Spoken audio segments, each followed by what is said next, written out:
Hi, my name is Dr. Shahrunizam Ahmad Zamzali. I'm an emergency physician and I'm also a first aid trainer from Clinic Family Graviditis. In this case, I'd like to share about a baby is choking. I'd like to share on what we are going to do when the baby is choking. I've spoken earlier on why CPR is important, and I've mentioned the signs of a choking baby. So I'd like to share on how we dislodge the choke. First thing is we need to understand that a baby is small. A baby is small, some of the organs are not protected by the ribs. So we need to do this properly.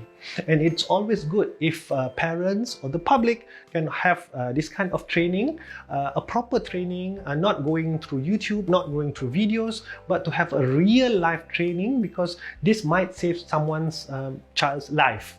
Okay, but what I'm trying to do today is just to create awareness, so at least more people would understand how important it is for CPR to be learned, and the technique, which is quite simple, but you need to learn it properly so that it can be done efficiently. Okay, first thing is we talk about two things. One would be the chest thrust, okay, and the second would be the back blow. I'm going to start with the chest thrust. Chest thrust is basically we are trying to push this the child's or the baby's chest. Usually, if you see CPR in the TV, they are using the full hand like that. That is applicable only when the victim is big or an adult. Because if you do that, as I mentioned earlier, you would damage the child's organ because they are not well protected. So in a baby, what you need to do is you need to use the two-finger technique. You put the two finger at the center of the baby's chest. So let's say this would be the hand, this would be the nipple line. You just put it at the center of the baby's chest. I'll just show it like this. Okay, so just use two finger and then keep it straight and you push downwards like so. Okay, do not bend like that or like that. Okay, we are not massaging the baby, we are trying to push down the chest. Okay, if you put your fingers properly, if you put in the correct technique, you would not injure the baby, and you can help actually the baby. So two fingers, the fingers needs to be straight, and you push like so. This is what we call the chest thrust. Next would be the back blow. The back blow is done at the back in between the shoulder blades. So let's say, you imagine this is the child's or the baby's shoulder blade. A back blow is being focused here, okay, at the center of the shoulder blade. Which part of your hand would be the, what we call it, the heel of your palm. So it is only this part that strikes the back. So you do not do the back blow like that. That is a bad pat or a bad tap. You do it like that. Okay, the angle, it's not like this, it's upwards like that, because we want to push the obstruction out. Okay, so that is the back blow and that is the chest thrust. So how we are going to do it? First, we assess if this baby is choking.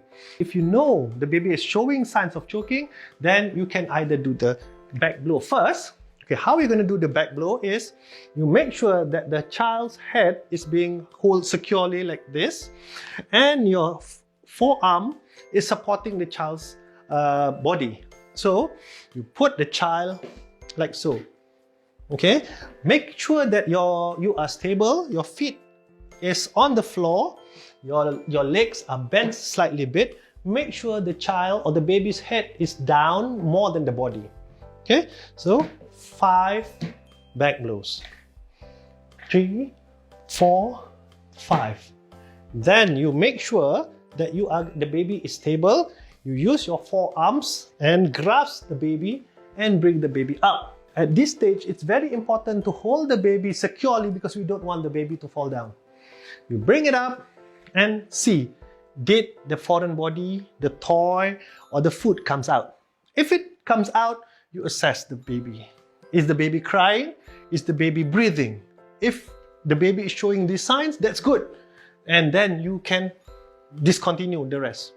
But if the baby is still not crying or not breathing, then you do the chest thrust, which is like so. 1, 2, 3, 4, 5. You can use it like this as a cradle, or on the table, or on the opposite leg. Okay, because you remember 5 back blows, hold, check, nothing comes out, put it here, 5 chest thrusts. Check, nothing comes out, hold, 5 back blow. Hold, secure, check, nothing comes out, chest thrust until the thing comes out, or until the baby become unconscious, and then you need to do the CPR. When I say need to do the CPR means that you have to do the chest thrust and the breathing for the baby. Okay, so that would be the technique if a baby is choking. And this is very important because people assume that a child can choke only on solid objects. But sometimes even milk, people think that, oh, the child choking because the milk curdles, become solid.